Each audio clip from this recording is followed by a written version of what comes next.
కాంగ్రెస్ ప్రభుత్వంలో తగిన ప్రాధాన్యత ఇవ్వట్లేదని పలువురు మున్నూరు కాపు నేతలు తీవ్ర అసంతృప్తి వ్యక్తం చేసినట్లు తెలుస్తోంది. కాంగ్రెస్ సీనియర్ నేత వి హనుమంతరావు ఇంట్లో జరిగిన భేటీకి పార్టీలకు అతీతంగా నేతలు హాజరయ్యారు. ప్రభుత్వ సలహాదారు కేశవరావు, కాంగ్రెస్ నుంచి నేతి విద్యాసాగర్, దానం నాగేందర్, ఆకుల లలిత, బొంతు రామ్మోహన్, బీజేపీ నుంచి కోవా లక్ష్మణ్, బీఆర్ఎస్ ఎంపీ వద్దిరాజు రవిచంద్ర, గంగుల కమలాకర్ సహా పలువురు నేతలు హాజరయ్యారు. కులగణన చేసినందుకు ప్రభుత్వానికి కృతజ్ఞతగా సభ పెడదామని విపాది శ్రీనివాస్ ప్రతిపాదించారు. ఉమ్మడి రాష్ట్రంలో కాంగ్రెస్ మున్నూరు కాపు నేతలకు కీలక పదవులిచ్చినందున అంతే విధేయతతో పనిచేసినట్లు వివరించారు. అయితే అప్పటి పరిస్థితి ప్రస్తుతం కాంగ్రెస్లో లేదని పలువురు అసంతృప్తి వ్యక్తం చేసినట్లు సమాచారం.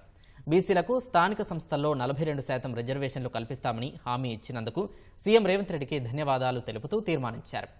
బీసీ కులగణనతో మున్నూరు కాపులు తీవ్రంగా నష్టపోయారన్న నేతలు కులగణనను సరిచేయాలని కోరారు. మున్నూరు కాపు సంఘం ఆధ్వర్యంలో అతి త్వరలో హుజూర్నగర్, కోదాడ సహా మరికొన్ని నియోజకవర్గాల్లో శాంపిల్ సర్వే నిర్వహించి రాష్ట్ర ప్రభుత్వానికి నివేదిక అందిస్తామని తెలియజేశారు.